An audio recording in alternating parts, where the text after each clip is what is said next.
Bismillahirrahmanirrahim. Assalamualaikum warahmatullahi wabarakatuh. Berita Al-Hijrah 29 Ogos bersama saya Al-Muhsin Muhammad Nur dan berikut tajuk utama malam ini. Gara-gara gurauan, remaja maut kebakaran.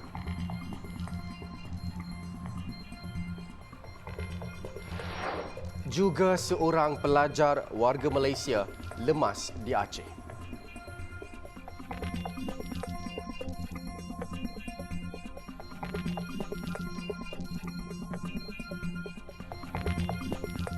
Tiga lelaki orang asli dihadapkan ke Mahkamah Magistrate Pekan atas tuduhan membunuh remaja berusia 14 tahun 9 hari lalu.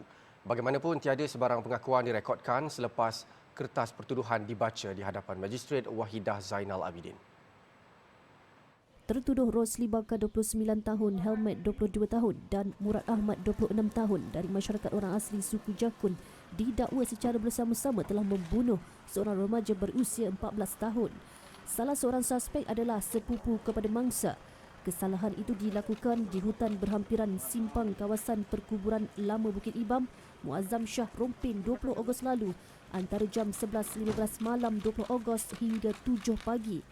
Mereka didakwa mengikut Seksyen 302 Kanun Keseksaan dibaca bersama Seksyen 34 Kanun Sama yang memperuntukkan hukuman gantung sampai mati jika sabit kesalahan. Kes dikendalikan Timbalan Pendakwa Raya Lukman Hakim Muhammad Usari, manakala ketiga-tiga tertuduh diwakili Peguam Ahmad Daniel Roslan. Mahkamah menetapkan 3 November depan untuk sebutan semula kes. 23 Ogos lalu, polis menahan 3 orang lelaki orang asli di Bukit Ibam Muazzam Shah kerana disyaki terlibat dalam kes membabitkan kematian seorang remaja perempuan masyarakat orang asli. Penahanan ketiga-tiga suspek dilakukan dalam tempoh 24 jam selepas mayat seorang gadis ditemukan dengan keadaan berdarah di tangan dan kepala di kawasan lereng bukit bersemak dekat Bukit Ibam di Rompin. Gara-gara gurauan kawan, seorang remaja lelaki ditemukan maut dalam kebakaran di sebuah tandas awam di Bandar Puncak Alam petang semalam.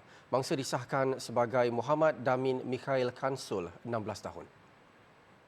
Pengarah Jabatan Bomba dan Penyelamat Malaysia JPPM Selangor, Nur Azam Khamis berkata pihaknya menerima panggilan pada 2.35 petang dan apabila tiba di lokasi mendapati api telah padam.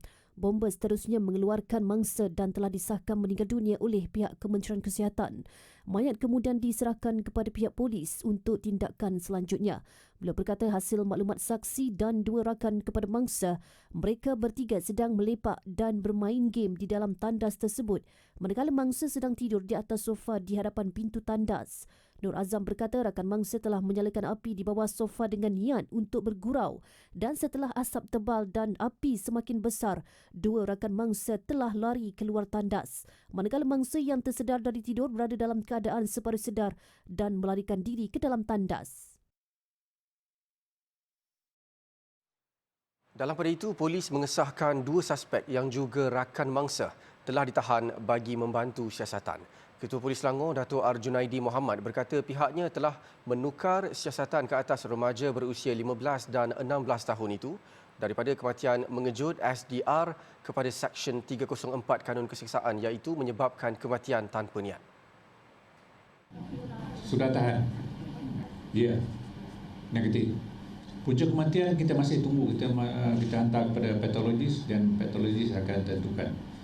Kita tak boleh nak bagi komen lagi. Dia tak rentung juga. Nak kata rentung tu tak ada rentung. Kita siasat 304. Hari ini kita di mana? Beliau berkata demikian dalam sidang media di Pejabat Polis Kontingen IPK Selangor hari ini. Seorang pelajar warga Malaysia yang menuntut di Sekolah Pondok Raudatul Quran Al-Aziziyah di Aceh, Indonesia, antara 5 pelajar yang maut dihanyutkan arus deras ketika mandi di Sungai Berayun, Aceh. Mangsa dikenali sebagai Fakhrul Razi, 20 tahun. Memetik laporan CNN Indonesia, jurucakap pihak berkuasa Ibnu Haris Hussein berkata tragedi berlaku ketika ke-55 pelajar berenang di sungai tersebut ketika hujan lebat.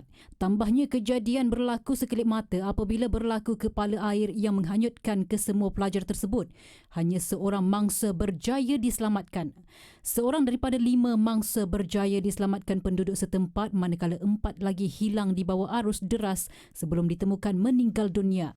Mayat mangsa terakhir dihanyutkan sehingga ke kawasan pantai dan dikenal pasti sebagai pelajar asal Malaysia Fakrul Razi. Jenazah Fakrul ditemui berhampiran pantai Lampuk, Aceh Besar oleh kumpulan nelayan yang hendak turun ke laut. Menurutnya lagi, operasi membawa keluar jenazah pelajar itu berdepan kesukaran memandangkan laut bergelora dan angin kencang. Tambahnya, pihak keluarga di Malaysia telah dimaklumkan dan semua urusan dijangka selesai tidak lama lagi. Inflasi Malaysia meningkat 4.4% kepada 127.9 pada Julai 2022 berbanding 122.5 pada bulan yang sama pada tahun sebelumnya.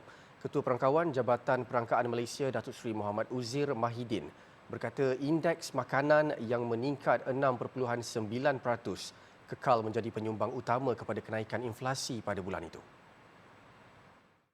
Menurut Datuk Seri Uzir, peningkatan inflasi Malaysia pada bulan Julai turut disebabkan oleh kesan asas yang lebih rendah pada tahun lalu. Berikutan pemberian diskaun bil elektrik dari 5 hingga 40% mengikut jumlah penggunaan kepada pengguna domestik di bawah pakej perlindungan rakyat dan pemulihan ekonomi pemulih pada Julai hingga September 2021. Beliau berkata terdapat item makanan yang menunjukkan momentum peningkatan yang lebih perlahan berbanding Jun 2022. Antaranya ialah subkumpulan ikan dan makanan laut 4.2% dan sayur-sayuran 7.1%. Selain daripada kumpulan makanan, kesemua kumpulan lain juga terus merekodkan peningkatan kecuali komunikasi yang kekal tidak berubah berbanding pada bulan yang sama tahun sebelumnya. Restoran dan hotel meningkat 5.8%, diikuti pengangkutan 5.6%, hiasan, perkakasan dan penyelenggaraan isi rumah 4.0%, serta perumahan, air, elektrik, gas dan bahan api lain 3.8%. Sementara itu, perkhidmatan rekreasi dan kebudayaan turut mencatatkan peningkatan sebanyak 2.5%, pelbagai barangan dan perkhidmatan 2.1% dan pendidikan 1.2%.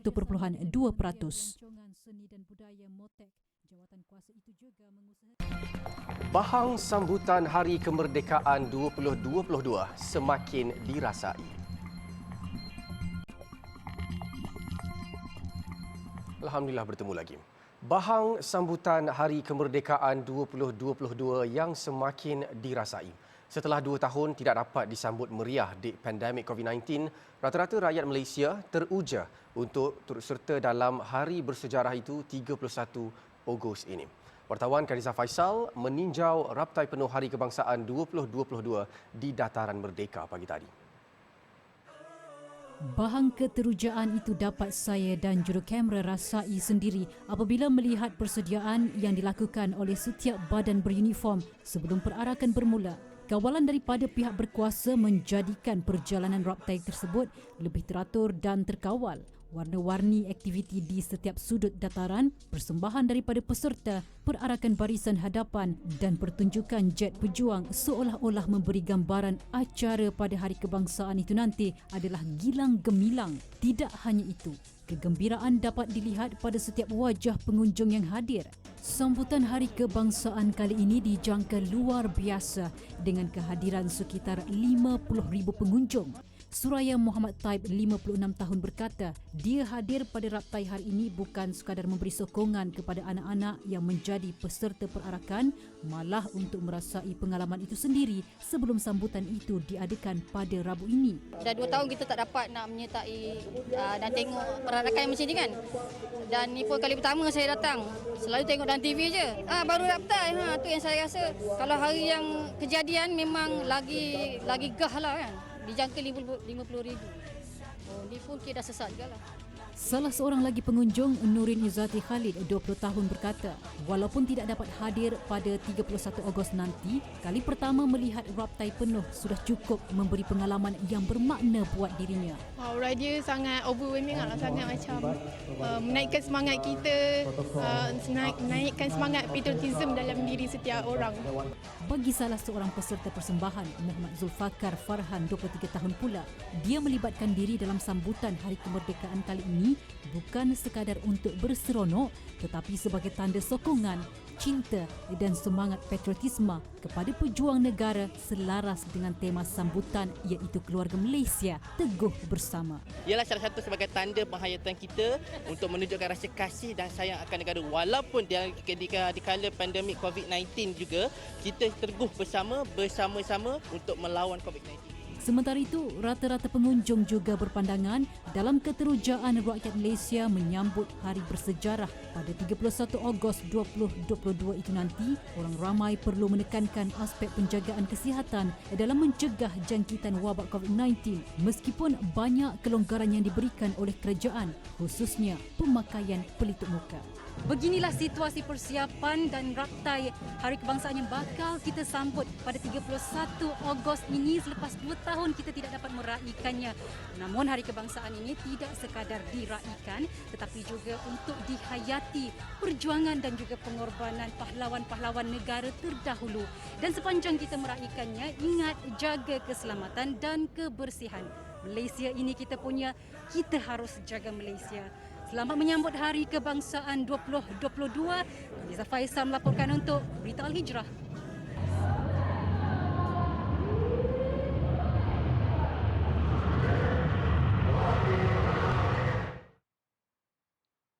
Pelbagai cara ditunjukkan rakyat Malaysia bagi menzahirkan semangat patriotik mereka menjelang Hari Kebangsaan 2022 yang akan disambut Rabu ini.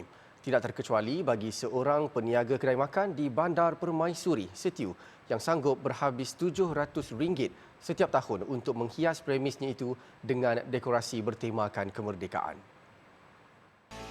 Itulah rutin seorang warga emas Wan Dali Wan Isa 60 tahun yang juga bekas anggota polis setiap kali apabila menjelangnya bulan kemerdekaan sejak 15 tahun lalu. Menurut Wan Dali, ia dilakukan sebagai mengingati betapa susahnya golongan terdahulu yang berjuang bermati-matian untuk mendapatkan kemerdekaan. Saya buat hiaskan apa ni, ini bukan apa ni kerana apa. Kita sekarang rakyat Malaysia dengan apa ni untuk mengingatkan apa ni bulan kemerdekaan, mengenangkan apa ni jasa-jasa datuk nenek kita dahulu, bukan apa ni senang untuk kita nak mencapaikan kemerdekaan hidup dengan suasana hari ini. Kata Wan Dali lagi, saban tahun kedainya dihias indah dengan kira-kira 200 jalur gemilang pelbagai saiz yang dibeli menggunakan wang sendiri. Selain menggantung jalur gemilang di sekeliling kedai makan, pada tahun ini dia melakukan kelainan dengan mereka cipta replika kereta kebal dan meriam. Wan Dali berkata dekorasi bertemakan kemerdekaan tersebut dilakukannya bersendirian bermula awal bulan Ogos lalu. Jelas beliau, kesungguhan itu diharap menjadi contoh kepada masyarakat, terutama golongan muda, untuk turut sama menghiasi jalur gemilang agar semangat patriotik tersemat di hati mereka. Sekarang ni kita patutnya bersyukur dengan kenikmatan yang kita hadapi sekarang ini. Janganlah kita terpengaruh dengan anasi-anasi luar, perkara-perkara yang negatif, apa semua tu kita tak patut kita ikutlah. Wan Dali berkata penat lelah menghias kedainya pernah mendapat pengiktirafan apabila dinobat sebagai hiasan kemerdekaan terbaik bagi kategori premis perniagaan oleh Majlis Daerah Setiu pada tahun lalu. Walaupun memperoleh ganjaran lumayan, Wan Dali berkata usahanya menghias warung tersebut dilakukan secara sukarela demi rasa kecintaan kepada bangsa dan negara. Pusat Pungutan Zakat Majlis Agama Islam Wilayah Persekutuan PPZ Mawib menjalinkan kerjasama strategik bersama syarikat barangan kemas tempatan terkemuka Habib Kerjasama strategik itu bertujuan untuk meningkatkan kesedaran zakat khususnya kepada para pelanggan Habib dan umat Islam. Menurut Pegawai Eksekutif PPZ Mawib, Abdul Hakim Amir Osman, pihak PPZ Mawib dan Habib akan saling berkongsi maklumat, pengetahuan dan kepakaran dalam mewujudkan serta menjalankan tanggungjawab sosial ke arah mendidik masyarakat Islam tentang kepentingan menunaikan zakat. Ini adalah antara agenda kami, iaitu kita meramaikan lagi rakan-rakan strategik untuk membantu PPZ bagi menyebarluaskan dakwah zakat ini. Sebab secara bersendirian mungkin kami tak mampu untuk kita laksanakan secara menyeluruh, namun kita perlukan rakan-rakan strategik untuk membantu kita menyebarkan dakwah ini kepada masyarakat. Sepanjang kempen ini kami menyasarkan sebanyak 500,000 dengan jumlah pembayar seramai 1,000 orang. InsyaAllah melalui kempen-kempen yang kita akan atur ini, kita yakin dapat mensasarkan kutipan sebanyak itulah. Mengangkat tema Permata Firdausi, kempen Zakat Emas menawarkan pelbagai hadiah istimewa berupa baucer tunai Habib untuk pembayar bertuah yang menunaikan zakat di PPZ Mawib bermula 1 hingga 30 September ini.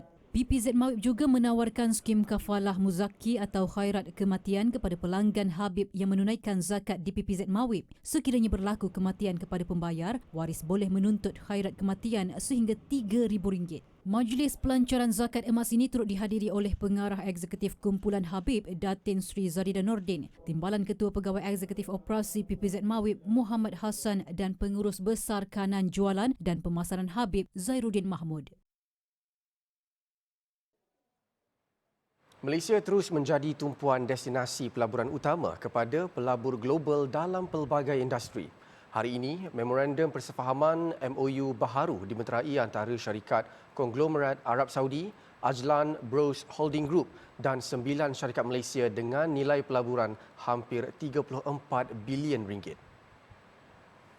Pertukaran MOU itu membabitkan sektor semikonduktor, perdagangan sosial, teknologi perubatan, industri pertahanan dan hiburan. Majlis pertukaran MOU yang berlangsung di Ibu Negara turut disaksikan Perdana Menteri Datuk Seri Ismail Sabri Yaakob dan Timbalan Pengerusi Ajlan Bros Muhammad Abdul Aziz Al-Ajlan.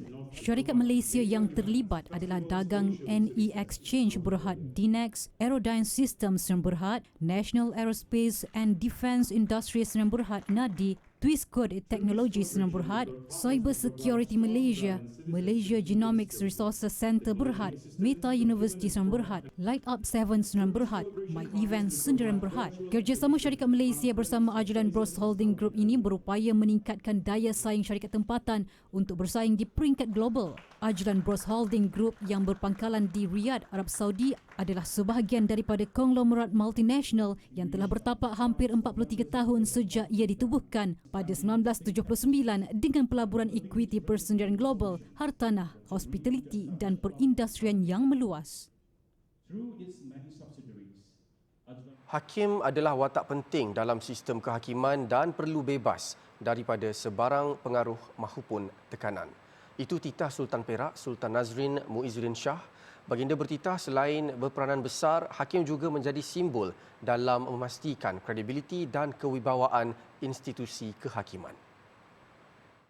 Titah Sultan Nazrin, penghakiman yang telus menggambarkan sistem keadilan yang berwibawa dan tidak dibayangi dengan perasaan gusar mahupun gentar pada sesiapa. Bahawa Rasulullah SAW mengiktiraf dan memberi ruang kebebasan kepada Muaz bin Jabal yang diutus sebagai wakil negara Yaman untuk berijtihad dengan kemampuan ilmunya dalam menjatuhkan hukuman sekiranya sesuatu perkara itu tidak terdapat dalam Al-Quran maupun Al-Quran. Baginda tidak mempengaruhi pemikiran Muaz dalam berijtihad atau campur tangan dalam hukum hakimannya. Sultan Nazrin bertitah demikian pada Majlis Pelancaran Jurnal Syariah Perak Al-Kanun Volume 1 2022 di Meru Raya Ipoh hari ini. Baginda bertitah dalam menentukan tahap kompetensi dan kecekapan hakim-hakim, penulisan alasan penghakimanlah yang menjadi medium penilaiannya. Alasan penghakiman yang berkualiti juga dapat menzahirkan kemahiran hakim-hakim dalam menilai sesuatu isu dengan mengaplikasikan prinsip-prinsip undang-undang dan hukum syarak yang tepat sehingga keadilan dapat diberikan kepada yang berhak. Sultan Nazrin turut bertitah penulisan alasan penghakiman yang berkualiti akan menjadi panduan serta rujukan kepada para pengamal undang-undang. Justru dalam usaha mewujudkan institusi kehakiman syariah yang berkredibiliti, para pegawai perlu diberi latihan dari semasa ke semasa.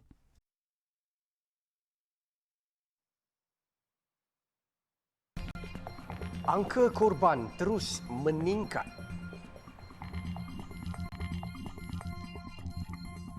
Angka korban akibat banjir di Pakistan meningkat kepada 1,061 orang dan dijangka lebih tinggi ketika bencana itu masih memburuk. Ketika ini, tentera Pakistan giat menggerakkan operasi mencari dan menyelamat walaupun berdepan situasi sukar.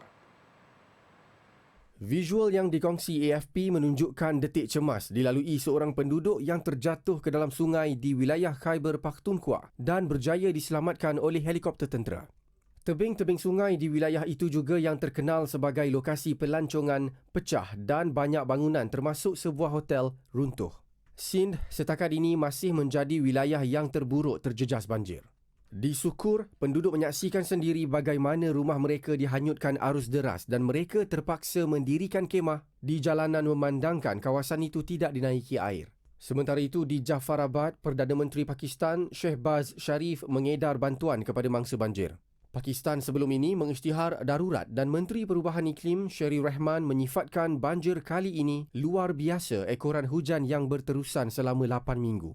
Secara keseluruhan, bencana itu telah menjejaskan lebih 33 juta penduduk. Kementerian Luar Palestin mengecam penduduk Israel yang menceroboh masuk ke perkarangan Masjid Al-Aqsa menerusi pintu singa yang sepatutnya digunakan khusus untuk orang Islam. Ia sekaligus melanggar perjanjian yang ditandatangani antara Israel dan Jordan berhubung hal ehwal Masjid Al-Aqsa. Ini adalah kali pertama polis Israel membenarkan penduduk berkenaan memasuki tapak suci umat Islam itu menerusi pintu singa. Pengarah Masjid Al-Aqsa Sheikh Omar Kiswani turut menyifatkan pencerobohan itu sebagai pencabulan secara terang-terangan terhadap status quo Masjid Al-Aqsa. Perkarangan Masjid Al-Aqsa merupakan tempat suci yang ketiga buat umat Islam, manakala lokasi paling suci bagi Yahudi. Israel pula menganggap seluruh kota Baitul Maqdis sebagai ibu kota yang tidak dapat dipisahkan. Dua bangunan kediaman di New Delhi dirobohkan selepas Mahkamah India memutuskan bahawa ia dibina secara haram serta melanggar aspek keselamatan.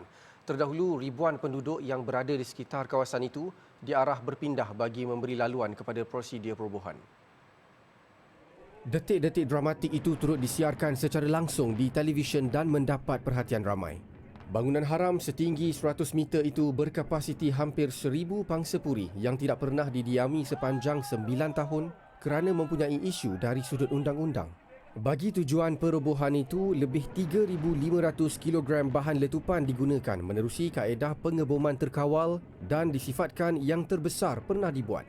Pembinaan bangunan secara haram di India dikatakan mempunyai kaitan dengan aktiviti rasuah. Malah di sekitar kawasan Noida, terdapat kira-kira 100 bangunan yang ditinggalkan oleh pemaju sehingga ia kelihatan seperti bandar hantu. Mengikut rekod, 4 bangunan tinggi mewah di selatan Kerala telah dirobohkan kerana melanggar peraturan alam sekitar pada 2020.